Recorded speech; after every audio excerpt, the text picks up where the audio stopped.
अगर ये Hollywood movie होती तो इसके बारे में बहुत लोग चर्चा करते हैं और इसका एक डीप एनालिसिस निकालते। लेकिन क्योंकि ये अपनी इंडिया में बनी हुई मूवी है तो कोई भी इसके ऊपर बात नहीं कर रहा। हाँ, मैं बात कर रहा हूँ यूआई मूवी की, जिसे डायरेक्ट किया है उपेंद्र जी ने। और सही मायने में ये मूवी बहुत ही अच्छी है। इस मूवी के स्टार्टिंग क्रेडिट सीन में और टाइटल स्क्रीन में हमें ब्रेन दिखाया जाता है, जहाँ पे ये बहुत ही ज़्यादा सिंबॉलिक है और बहुत सारे मूवी रिव्यूअर्स इसे नोटिस करना भूल गए क्योंकि उन्हें तो हॉलीवुड मूवी ही पसंद आएगी। अब इस बात को हम लोग आगे रिव्यू में बातचीत करेंगे, तो आप इस पॉइंट को अपने माइंड में रख लें। अब जब मूवी स्टार्ट होता है तो हमें दिखाया जाता है, अगर आप इंटेलिजेंट व्यक्ति हो तो थिएटर से बाहर निकल जाओ। तो इसका क्या मतलब है? इसका एक ही मतलब रहता है कि जो सही मायने में इंटेलिजेंट व्यक्ति है या फिर जिसने विजडम होल्ड करके रखा है या फिर जिसके पास विजडम है, वो इन सब मोह माया और अर्थली डिज़ायर्स में कभी नहीं फंसेगा।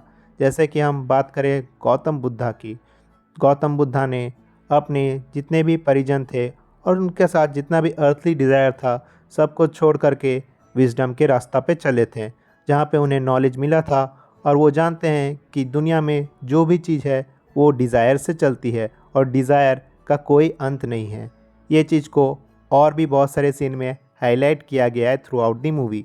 यही चीज़ है फोकस, जिसमें बहुत सारे लोगों को फोकस मिला था और बहुत सारे लोगों को फोकस नहीं मिला था।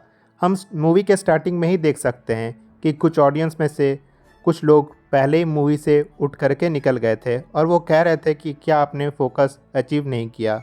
उन लोगों को पहले से ही फोकस अचीव हो चुका था। पहले तो एक गुंडा सिनेमा हॉल से बाहर निकलता है और जैसे ही उसे फोकस गेन होता है, वो अपना जितना भी धन रहता है, जितना भी सोना रहता है, सब अपने दोस्तों में बांट देता है और अपनी वाइफ को भी दान में दे देता है। उसके बाद एक कपल वो भी सेपरेट हो जाते हैं जब उन्हें फोकस मिल जाता है। बाद में दो लड़कियों को भी फोकस मिल जाता है और वो भी अपने आप को फ्रीली एक्सेप्ट करते हैं कि वो लेस्बियंस है। उपेंद्र जी ने एडम और ईव का भी एग्जाम्पल दिखाया, जहाँ पे उन्होंने दिखाया कि ईव की डिज़ायर्स के कारण उसे बहुत ही ज़्यादा जुर्माना झेलना पड़ा। और आज दुनिया में हम जिस चीज़ के लिए भी लड़ते हैं, चाहे वो पैसा हो गया, धन हो गया, या फिर लैंड हो गया, या फिर एक कंट्री का और दूसरा कंट्री का वॉर हो गया, जिस चीज़ के लिए भी हम लोग लड़ते हैं, धर्म, जाति, ये सब हम कभी भी इस दुनिया से लेके नहीं जाने वाले। सब चीज़ यहीं रह जाएगा और आप जैसे आए थे वैसे ही खाली हाथ इस दुनिया से चल जाओगे। तो इन अर्थली डिज़ायर्स का कोई मोल नहीं है। अगर सही चीज़ में किसी का मोल है तो आपके रिश्ते हैं जो आप लोगों से बनाते हो और वही लोग आपको याद रखते हैं। हमें एक फ्यूचर का ग्लिम्स भी दिखाया जाता है मूवी में, जहाँ पे हमें दिखाया जाता है कि लोग इतने ज़्यादा अंधे हो गए थे कि उन्होंने अपने वातावरण को तबाह कर दिया और एक छोटे से आइलैंड में रह रहे हैं जहाँ पे हर तरह के जाति धर्म के लोग एक साथ रह रहे हैं। तो फिर ये फालतू का लड़ाई किस मूल्य का? आपके पास कुछ नहीं बचेगा और लास्ट में सब एक जगह हो जाओगे। ये चीज़ हमें फ्यूचर का ग्लिम्स दिखाया जाता है और वहाँ पे दो कैरेक्टर इंट्रोड्यूस किए जाते हैं, पहला सत्या और दूसरा को कल्कि। तो मूवी में हमें कल्कि और सत्या की माँ भी दिखाई गई, जो कि प्रकृति थी, जिसे लोगों ने बहुत ही बुरी तरह से ट्रीट किया और उसके साथ बलात्कार किया और उसके फलस्वरूप हमें सत्या और कल्कि का कैरेक्टर देखने को मिलता है। इस मूवी में कल्कि को भी एज अ सिंबॉलिक इस्तेमाल किया गया है, जहाँ पे एक पंडित रहता है और उसने भविष्यवाणी की थी कि जिस बच्चे का जन्म 12 बजे हो वो कल्कि बन जाएगा। तो ये कल्कि भी डिज़ायर से ही बना हुआ था और ये डिज़ायर को रिप्रेजेंट करता था। कल्कि ने बहुत सारे लोगों को मारा, पीटा और उनके अंदर से डिज़ायर की भूख को और भी ज़्यादा जगाया। ये चीज़ आपको थ्रू आउट द मूवी देखने को मिलती है, जहाँ पे सत्या सही मार्ग में चलता है और कल्कि बहुत सारे लोगों को मारता पीटता है और उन्हें एक अंत की ओर ले जाता है, जहाँ पे लोग अंत में जाने के बावजूद एक दूसरे के बारे में ना बात करते हुए बल्कि सेल्फिश होते हुए जी रहे हैं।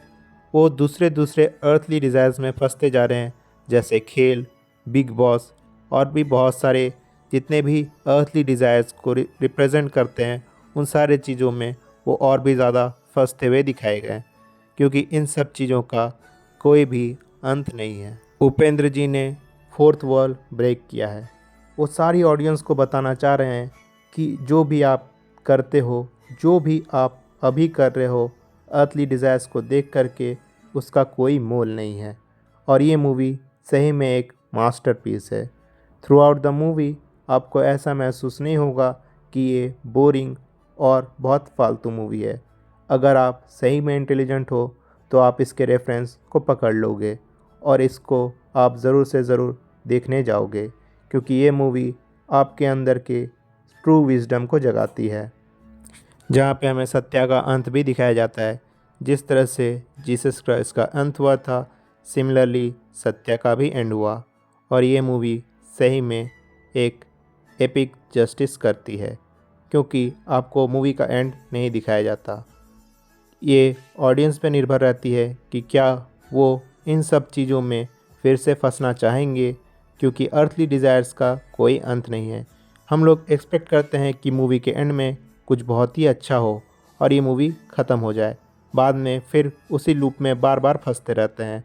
हर मूवी को एक हैप्पी एंडिंग वाली देखने के सोचते हैं, लेकिन ये एक अर्थली डिज़ायर है और